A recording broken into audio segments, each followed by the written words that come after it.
السلام علیکم پیارے بچوں، کیسے ہو؟ اچھا، میں نے سوچا کہ ایسا پروگرام کیا جائے جس میں ہم انبیاء علیہ الصلاۃ والسلام کے قصے سنیں، وہ بھی قرآن مجید اور صحیح احادیث کی روشنی میں، یعنی صحیح بخاری صحیح مسلم کی روشنی میں۔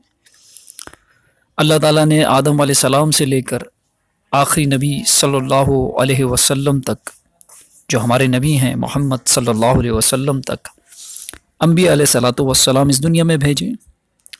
تو جتنے بھی انبیاء علیہ الصلاۃ والسلام کا قرآن مجید اور صحیح احادیث میں ذکر، تو سب سے پہلے ہم آدم علیہ الصلاۃ والسلام جو ہمارے باپ ہیں، جو سب سے پہلے زمین پر آئے، اللہ نے ان کو بنایا، تخلیق کیا، ان کے بارے میں سنتے ہیں۔ یہ تو آپ کو پتہ ہے کہ آدم علیہ الصلاۃ والسلام اللہ تعالیٰ کے جو ہے نبی تھے۔ جب اللہ تعالیٰ نے انہیں پیدا کرنا چاہا تو فرشتوں سے اور ابلس جو شیطان ہے، اس سے کہا کہ میں کھنکارتے ہوئے سیاہ اور سڑے ہوئے گارے سے ایک انسان بنانے والا ہوں۔ گارا کیا ہوتا ہے؟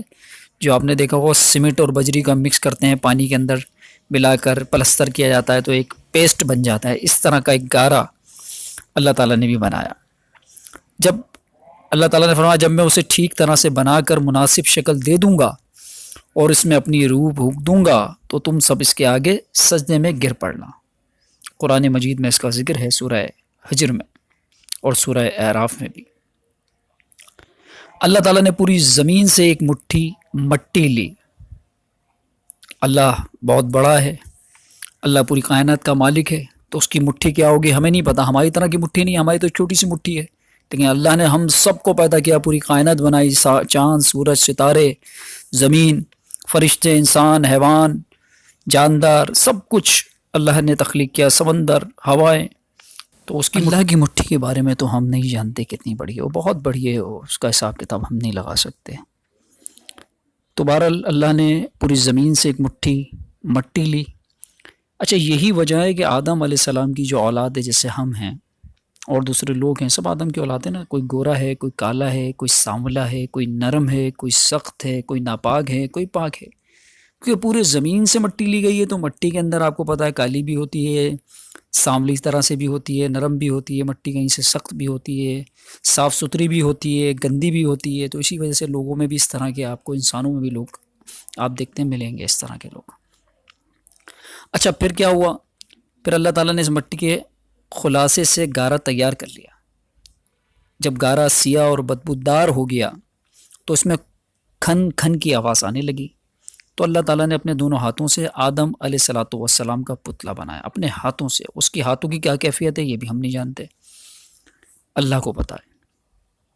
پھر اللہ تعالیٰ نے پتلے کو کچھ عرصے کے لیے ویسے ہی چھوڑ دیا۔ جب ابلیس نے اسے دیکھا، یعنی شیطان نے، تو اس کے گرد جو ہے چکر لگانے لگا، اس کو بغور دیکھتا رہا۔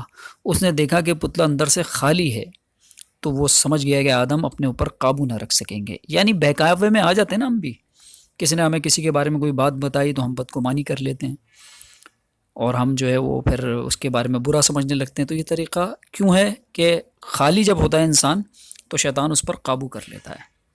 اچھا، پھر اللہ تعالیٰ نے اس پتلے کو زندہ انسان بن جانے کا حکم دیا۔ حکم سنتے ہی وہ پتلا زندہ انسان بن گیا۔ آدم علیہ الصلاۃ والسلام کو اللہ تعالیٰ نے جمعے کے دن عصر کے بعد انسانی وجود میں جو ہے وہ لے کر آیا اللہ تعالیٰ۔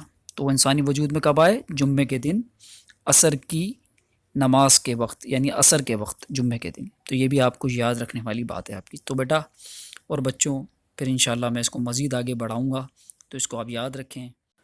اللہ حافظ۔